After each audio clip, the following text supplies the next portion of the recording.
Minggu lepas, Apple dah lancarkan satu laptop baru, MacBook Neo. MacBook Neo ni dia memang murah, tapi aku rasa ramai orang yang akan salah beli laptop ni. Ramai ingat MacBook Neo ni upgrade daripada MacBook Air, tapi sebenarnya tidak. Kalau kau tengok line up Apple, MacBook Neo ni sebenarnya entry level MacBook yang paling murah Apple pernah buat. Spek dia guna chip A18 Pro, RAM 8GB, storage 256GB atau 512GB dan display dia 13 inci.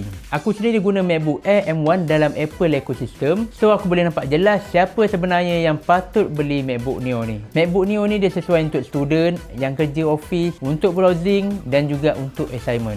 Tapi kalau kau buat kerja editing video ataupun content creation, MacBook Air dengan chip M series jauh lebih power. Sekarang ni harga laptop Windows sebenarnya tengah naik sebab harga RAM dan juga SSD yang tengah mahal sekarang ni. So bila Apple keluarkan MacBook Neo pada harga ni, sebenarnya dia tengah lawan mid-range laptop Windows juga. Kalau kau nak beli MacBook Neo ni, aku sarankan ambil terus yang 512GB sebab storage 256GB pada tahun 2026 ni agak kecil untuk kegunaan jangka masa yang panjang. Dan 1GB kelebihan 512GB tu dia disertakan sekali dengan Touch ID. Touch ID ni benda kecil tapi sangat membantu. Aku sendiri sanggup beli Magic Keyboard dengan Touch ID ni untuk Mac Mini aku, walaupun keyboard ni memang tak sedap pun guna. Bila aku tengok kedudukan MacBook Neo ni, Apple sebenarnya dia target 3 jenis pengguna. Pertama, student yang nak laptop untuk assignment dan juga kerja basic. Kedua, pengguna yang nak cuba Apple ecosystem tanpa perlu bayar harga MacBook Air. Dan ketiga,